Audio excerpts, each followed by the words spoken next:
Hey, bonjour, bonsoir à tous, c'est Iota et j'espère que tout va bien chez vous. S'il y a bien un genre qui a fait clairement une montée fracassante dans les genres les plus connus du cinéma, c'est bien la science-fiction. Et j'en suis sûr que vous connaissez un au moins qui fait partie de la SF. On a par exemple Rencontre du troisième type, Le cinquième élément, Dune, Akira ou même encore Alien ou Independence Day. Mais il y en a un qui est devenu depuis très longtemps un grand représentant de la science-fiction au cinéma. Un film mélangeant intrigue, acteurs de renom, mais surtout des effets spéciaux à couper le souffle à l'époque, et même encore aujourd'hui, je dois l'avouer. Alors, messieurs, dames, plongeons ensemble avec moi dans le film créé par le réalisateur Ridley Scott, qui nous donnait sa version de 2019 dans les années 80. Oui, messieurs, dames, aujourd'hui, nous allons parler de la saga de SF la plus connue, qui a eu la chance d'avoir une suite plutôt belle, à savoir la saga Blade Runner.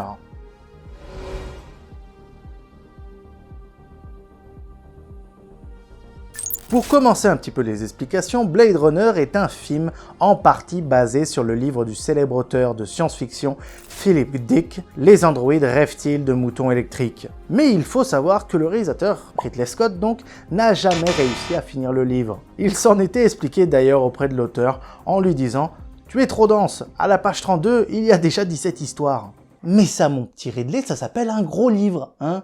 Parce que si tu veux une autre histoire où il y a énormément d'histoires à l'intérieur de l'histoire, va voir One Piece. Malheureusement, l'auteur meurt avant la sortie du film, mais il est resté en contact avec la production pendant tout le processus de création. Il avait d'ailleurs détesté le premier script signé par Hampton Fancher et adoré en revanche celui de David Webb Peoples. C'est d'ailleurs lui qui trouvera le mot répliquant, qui n'est pas issu du livre, lors d'une discussion improvisée avec sa fille, qui travaillait alors sur un projet de réplication cellulaire en chimie biologique. Comme quoi, la science-fiction a toujours un lien avec le premier mot de son nom, à savoir la science. Pour ce qui est du titre, il provient de la nouvelle de l'écrivain William Burroughs, à savoir Blade Runner A Movies de 1979. Qui est elle-même inspirée du livre de l'auteur de science-fiction The Blade Runner d'Alan North de 1975. Après, attention, le livre n'a cependant rien à voir avec le livre de Philip Dick ou le film de Ridley Scott.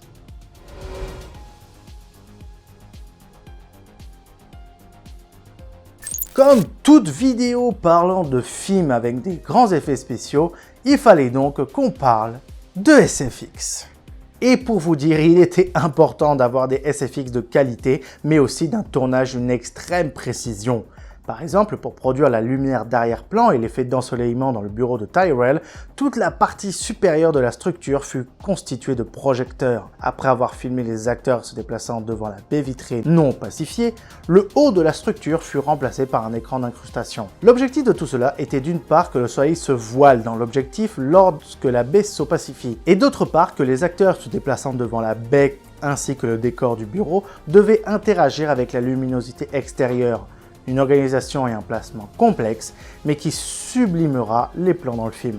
Pour des raisons de budget, le décor, qui devait être une ville glaciale prise dans une tempête de neige, est rapidement devenu une mégalopole tentaculaire et surtout sombre, sale, nocturne et fouettée en permanence par la pluie. Scott a été particulièrement exigeant d'ailleurs sur le degré de crédibilité.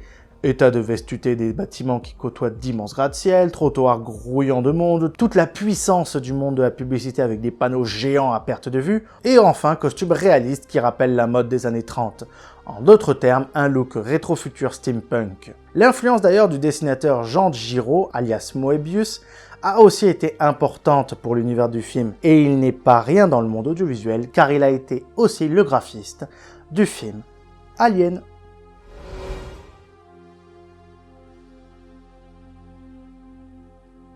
Si vous n'êtes pas friand de théories, que ce soit sur des films, séries ou autres œuvres audiovisuelles, vous n'êtes sûrement pas en connaissance de cette théorie la plus connue du monde du cinéma et qui pendant des années a été un sujet de friction pour tous les fans de Blade Runner. Et autant vous dire, ça a été vraiment la guerre.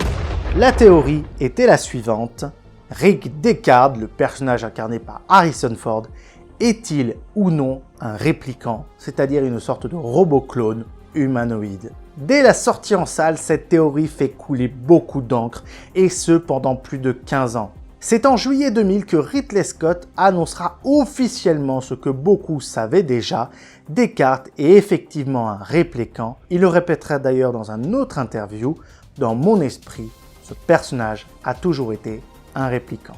Et puis ensuite, bien évidemment, nous avons eu Blade Runner 2049 qui nous a permis de remettre un petit peu cette théorie en lien et d'avoir une vraie réponse dans un film.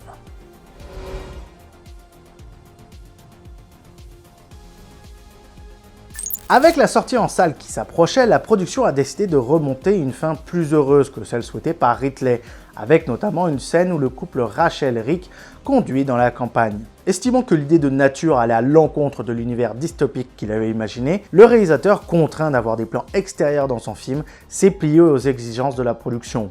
Mais à sa façon, plutôt que d'aller les tourner lui-même, il empruntait à son confrère, le célèbre Stanley Kubrick, des chutes de son film tout aussi culte que lui, à savoir Shining. Il y a donc un peu de Shining dans Blade Runner, mais ne vous inquiétez pas, en 1992, Scott a pu remonter son film avec la fin qu'il souhaitait au départ avec la version Blade Runner en Director's Cut.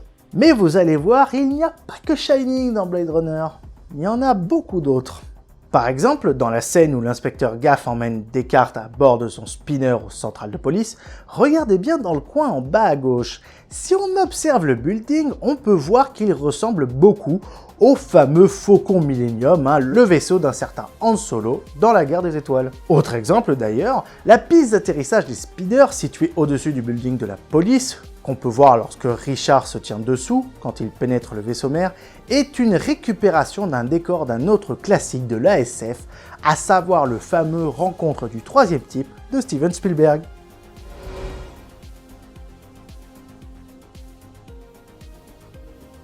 Je vais peut-être poser une question bête, mais vous allez voir, elle va avoir son importance.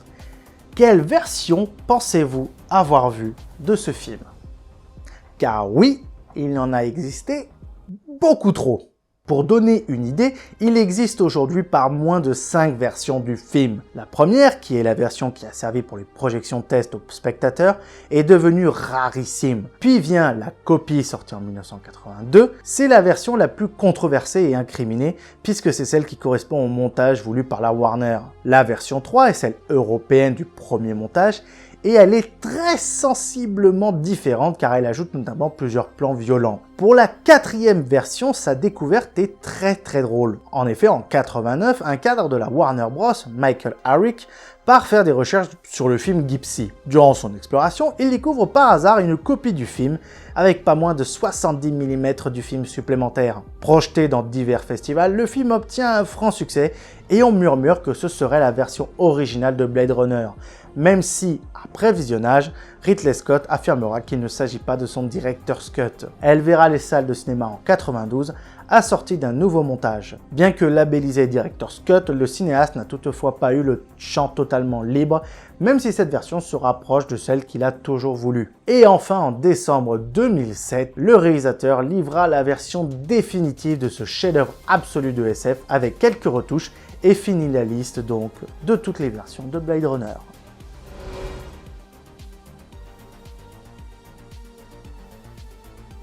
Pour une fois, vous avez remarqué, je n'ai pas parlé des anecdotes dans la première anecdote, mais on va finir la vidéo sur les acteurs. Pour le rôle principal de Rick Descartes, plusieurs grands noms du cinéma ont d'abord été évoqués. Le scénariste de la première version a imaginé Robert Mitchum ou Christopher Walken, tandis que Ridley Scott souhaitait à tout prix Dustin Hoffman pour son film. D'autres noms ont bien sûr été envisagés, dont par exemple Al Pacino, Burt Reynolds, mais c'est finalement donc Harrison Ford qui a été choisi. Pour quelle raison? Déjà, il est très bon acteur, et puis c'est un peu son âge d'or, rappelez-vous, qui vient d'apparaître dans les 2 premiers Star Wars avec Lucas, il est devenu Indy dans Les Aventuriers de l'Arche perdue avec Spielberg, bref, c'est Harrison Ford quoi. D'ailleurs, c'est Spielberg qui a conseillé Harrison Ford à Ridley Scott pour ce rôle. Et je dois avouer, quand t'es réalisateur et que t'as une personne un peu de style, par exemple, on va dire Lucas, Spielberg, Nolan, qui viennent te dire « Ouais, je te conseille cet acteur, il est bon », écoute-le, parce que je pense que tu devrais l'écouter.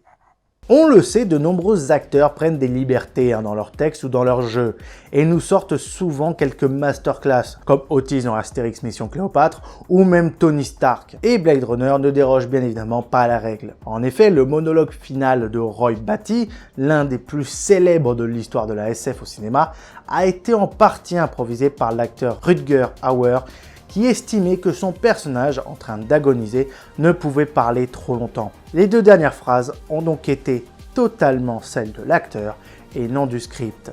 Et pour finir la vidéo, je me devais de vous la mettre en entière. I've seen things you people wouldn't believe. Attack ships on fire off the shoulder of Orion. I watched sea beams glitter in the dark near the Tannhauser Gate.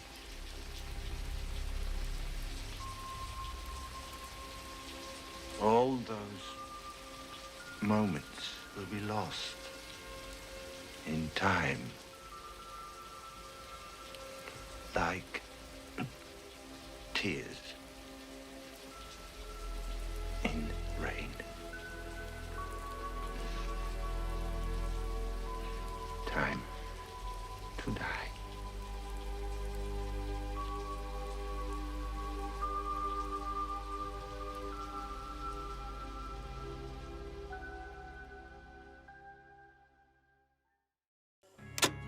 Voilà, c'est la fin de ma vidéo sur Blade Runner. Merci à tous de l'avoir regardé en entier. Si vous l'avez vu et que vous en êtes jusqu'ici, n'hésitez pas à mettre répliquant en commentaire. Si vous l'avez aimé, n'hésitez pas à mettre un pouce bleu, c'est super sympa de votre part.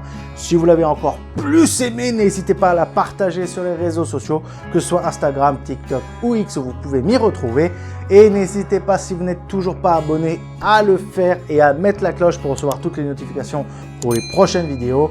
On se retrouve vendredi 18h pour une prochaine vidéo. C'était Iota en direct de la toile et à bientôt sur ma chaîne YouTube. Ciao!